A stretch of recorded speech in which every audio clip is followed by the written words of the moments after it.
भगवान, इस संसार की उत्पत्ति की घटना किस प्रकार घटी? पृथ्वी पर पहले पुरुष आया कि स्त्री? कृपया हम अज्ञानियों को विस्तार पूर्वक समझाइए। H.L. जोगन, सेठ चंदूलाल गांव में आए एक महात्मा के पास गए थे। पूछने लगे, महात्मा जी क्या यह सही है कि हर व्यक्ति को मरना है? महात्मा ने कहा कि हाँ, ये तो निश्चित ही। अरे मृत्यु से कौन बचा है? सभी को मरना है, प्रत्येक मरण धर्म है।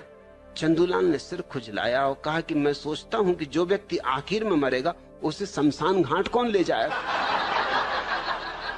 देख तो कैसे कैसे कठिन सवाल उठते हैं आदमियों के दिमाग। ये बात तो बड़े पते की। इस तरह के प्रश्न तुम पूछते हो कि इस संसार की उत्पत्ति की घटना किस प्रकार घटी। एक बात पक्की समझो कि शिव जी का धनुष मैंने नहीं तोड़ा, मैंने नहीं बनाया ये संसार। मैं पहले ही अपने को अलग कर लेता हूं, नहीं तो लोग तरह तरह के इल्जाम मेरे ऊपर लगाते हैं। कोई यही कहने लगे कि इसी की हरकत, कि इसी ने उपद्रव किया होगा। तो H.L. जोगन, इतना मैं पक्का कह देता हूं, जितना मैं पक्का कह सकता हूं कि मैंने बिल्कुल, मेरा हाथ ही नहीं इसमें, दूर का नाता रिश्ता भी नहीं इसके बनाने में। बुद्ध जिस गांव में आते थे पहले खबर करवा देते थे कि 11 प्रश्न कोई मुझसे न पूछे। उनमें एक प्रश्न ये भी था कि संसार की उत्पत्ति किसने की? पूछे ही नहीं कोई, क्योंकि ये बुद्धुओं के प्रश्न हैं और बुद्ध इनके उत्तर नहीं देते। मेरे दादा मुझसे पूछा करते थे, अक्सर औरों से भी पूछा करते थे, लेकिन जब उन्होंने मुझसे पूछा तो फिर पूछना बंद कर दिया। वो पूछा करते थे कि अक्ल बड़ी की भैंस। अब उनको कौन उत्तर दे? मुझसे एक दिन पूछ बैठे, मैंने कहा भैंस। उन्होंने कहा क्यों? मैंने कहा क्योंकि भैंस ये सवाल नहीं पूछती।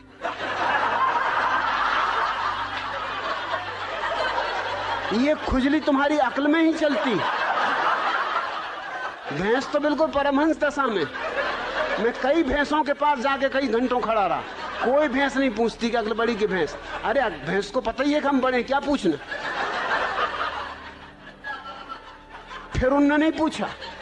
फिर मैं कई दफा उनसे पूछता था कि पूछो ना, अक्ल बड़ी की भैंस। कहते तू चुप रहे।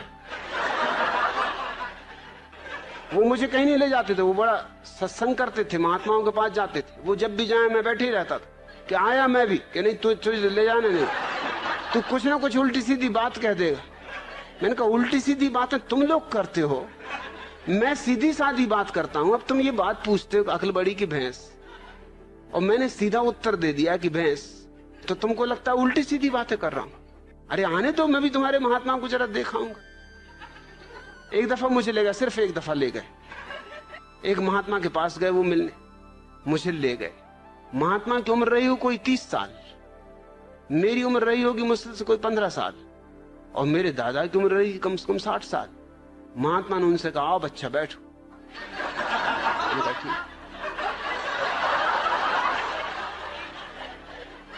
मेरे दादा ने मुझसे कहा तुम्हें कुछ पूछना तुम पहले ही पूछ लो, नहीं तो फिर गड़बड़ हो जाएगी, फिर मैं पूछ लूं। मैंने उनसे पूछा कि बच्चा एक जवाब दो। महात्मा बहुत नाराज हुए, कहने लगे मुझसे बच्चा कहते हो? मैंने कहा तुम मेरे दादा को बच्चा कह रहे हरामजादे, 60 साल की उम्र के बूढ़े को बच्चा कह रहे, 30 साल के तुम हो, 15 साल का मैं हूं, तो कोई गणित में गलती कर रहा हूं? तुम बच्चा नहीं महाबच्चा हो। मेरे दादा ने मुझे फौरन बाहर निकाला, तू जा भैया, तू घर जाओ, कभी मेरे साथ मत आना। क्या बातें पूछ रहे हो? सृष्टि को किसने बनाया? जान भी लोगे तो क्या करोगे? क्या फिर से बनाना है? एक से ही मन नहीं भरा। अरे इतना ही जान लो कि अपना अज्ञान कैसे मिटे। ये जानने से नहीं मिटेगा, ध्यान का दिया जला लो, अज्ञान मिट जाता है।